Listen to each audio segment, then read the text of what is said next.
Hello Internet, welcome back. My name's Colin and this is Blue Label Racing. This is the new shop that I work at. I left Mini if you didn't see my previous video, and there were no hard feelings behind it. I was perfectly happy there, but this spot came open and it was a good opportunity that Amir got me.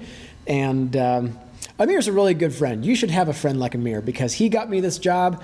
I got this car from him very cheaply. He's a real great guy. Shout out to Amir. Very grateful to him for doing that for me because I work on a much bigger variety of cars now. There are still Minis here because they kind of follow me, but BMWs, Audis, Volkswagens, I'll give you a little tour.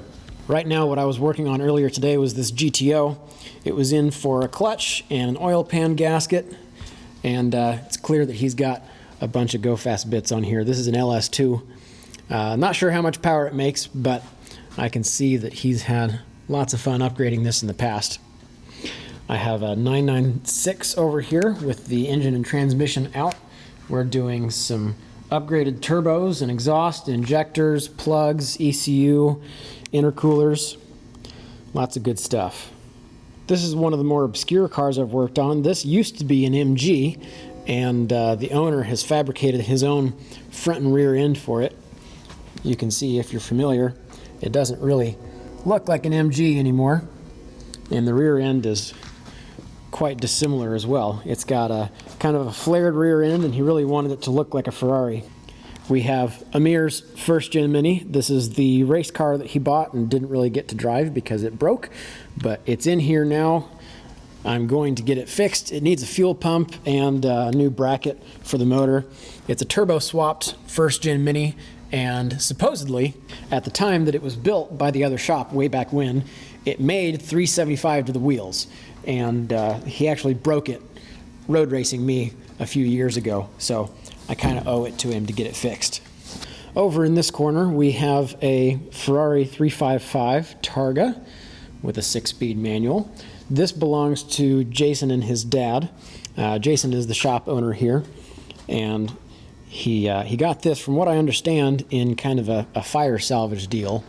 Guy was self-insured and ended up getting rid of it. Jason has since had it painted and has a motor sitting in wraps right there to be put in it when we have some time. This is a 1962-63 Lotus 23B race car, supposedly at one point driven by Sterling Moss, which is pretty cool. It's really hilarious working here at the shop and seeing the reactions of people coming in the front door right here and which car they point at and go, oh wow, look at that, because more often than not it's the SVO. And I don't understand that because I didn't grow up in the 80s, but supposedly that was just super cool. I didn't grow up in the 60s either, but I think this is really cool and I can appreciate the Ferrari, but somehow everybody just glosses over these cars and they'll see the SVO and go, oh, I used to have one of those. I used to have a buddy who had one of those, and they just can't get over it.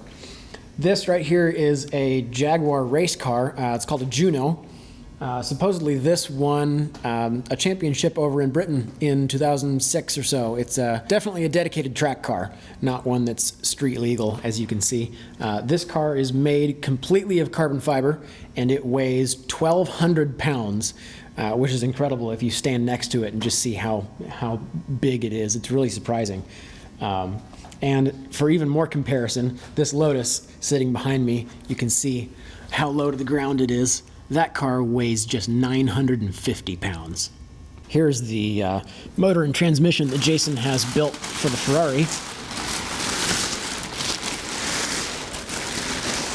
Whenever the lift with the 911 on it gets freed up, we're going to put the Ferrari over there, get this motor put in it, and have it back on its own wheels. Of course, a few Minis pop in here and there, probably more Minis than there were before because I came from Barron, and a couple of those people like me and have followed me. I'm really excited to tell you about this car, but that is for another episode, so I'm going to let you go.